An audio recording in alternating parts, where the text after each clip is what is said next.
Next, we're going to talk about Katie Price. Katie Price is an English favourite, a glamour model who has been famous for 25 years or so, first for the way she looked and then for her personality, extended family and crazy antics, quite often associated with her experience with plastic surgery. She has had many changes in her life. In the early stages, her breasts were operated on repeatedly in order to gain her work as a swimsuit model. More recently, it seems the surgery is a means in itself because the changes she undergoes garner media attention. Certainly to start with, she's very clearly had some Botox, hasn't everybody? But she has virtually no lines or wrinkles on her face whatsoever, which is a bit of a giveaway of too much Botox. Looking at her upper eyelids, actually I don't think they have been surgically addressed recently, and she may benefit from either a brow lift or upper eyelid surgery, as her Botox is making her brows heavy and her upper eyelids look a little hooded. This, for me, would be something that she might choose to address. Of course, the alternative would be to have less Botox in the forehead, but she is now in her 40s and this is likely to become a problem in the future. Her eyebrows look microbladed or tattooed on, which is again a common thing, and so a more simple approach would be to alter the position of her eyebrows by whatever technique she uses, but this is something to bear in mind. The next thing, she's clearly had nasolabial line filler, and in her specific case on these photos it looks a little stiff and wooden. This means that when patients with this much filler smile, there tends to be no real softness to the face or to the smile, and so it looks a little artificial. She's definitely had lip filler, both top and bottom, and this not only causes historic effects of stiffness, but it also causes some very full, slightly artificial swollen lips.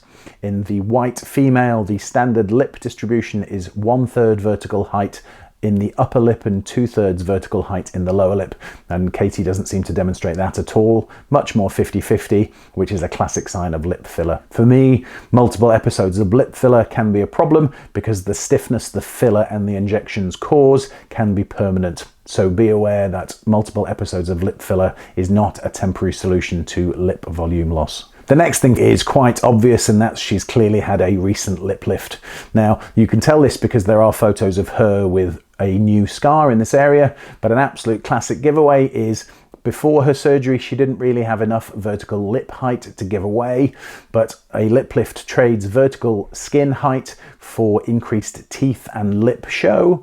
This is definitely what she has, but unfortunately for me, it makes the area of her mid-face look dysmorphic. There is now not enough vertical lip height to look natural, and unfortunately, once this operation has been performed to this degree, then not only are the scars difficult to hide, but it's very, very difficult to put that tissue back, and so this is a permanent change she's likely to be stuck with. She's obviously had her teeth veneered, whitened or crowned, and again, this is a pretty common procedure, especially here in the UK, where people travel to cheaper surgical locations like Turkey. Teeth that look this square, white and artificial are not a great look natural cosmetic treatment in my opinion. The next thing, which is fairly obvious, is she's exchanged her breast implants for enormous implants. These are probably 900 cc's and they are far too big for her frame and far too big for the skin envelope in my opinion. Implants as big as this will likely cause a whole range of problems in the future. The skin envelope will now be very stretched, the nipples will be very enlarged, there will be very little breast tissue left, and so once these implants need removing, there will be almost nothing to reconstruct a natural looking breast from. But this is, needless to say, a problem that she's encountered throughout her life, and it's just another reason for her to need more cosmetic surgery in the future. What's interesting to note from this photo is you can see the scars from a previous breast reduction. We call this a Wise pattern scar, and it sits like a T under the breast.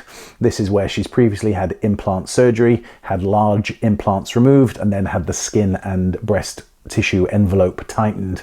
Unfortunately, as we say, she's now gone super large and she's going to have more problems like this in the future. Her buttocks look out of proportion with the rest of her body, and this is going to cause problems in the future because buttock implants are very much like breast implants. They stretch the tissues. In time, when they start to cause problems, then they need to be exchanged, and all of the tissues that are left behind are thin and saggy and definitely will need lifting. She's previously admitted to having had a facelift. I'm pleased to say that on the close-up pictures around her ears, then there's no obvious signs like pixie ear deformity or scars. At least this has turned out to be a good surgical result. And so that's a positive change. Overall, I'd give this a 3 out of 10 on the realistic plastic surgery scale. None of it really fits, none of it looks particularly natural. There's way too many scars that are visible, and the overall appearance is not one that I would choose for myself or my patients.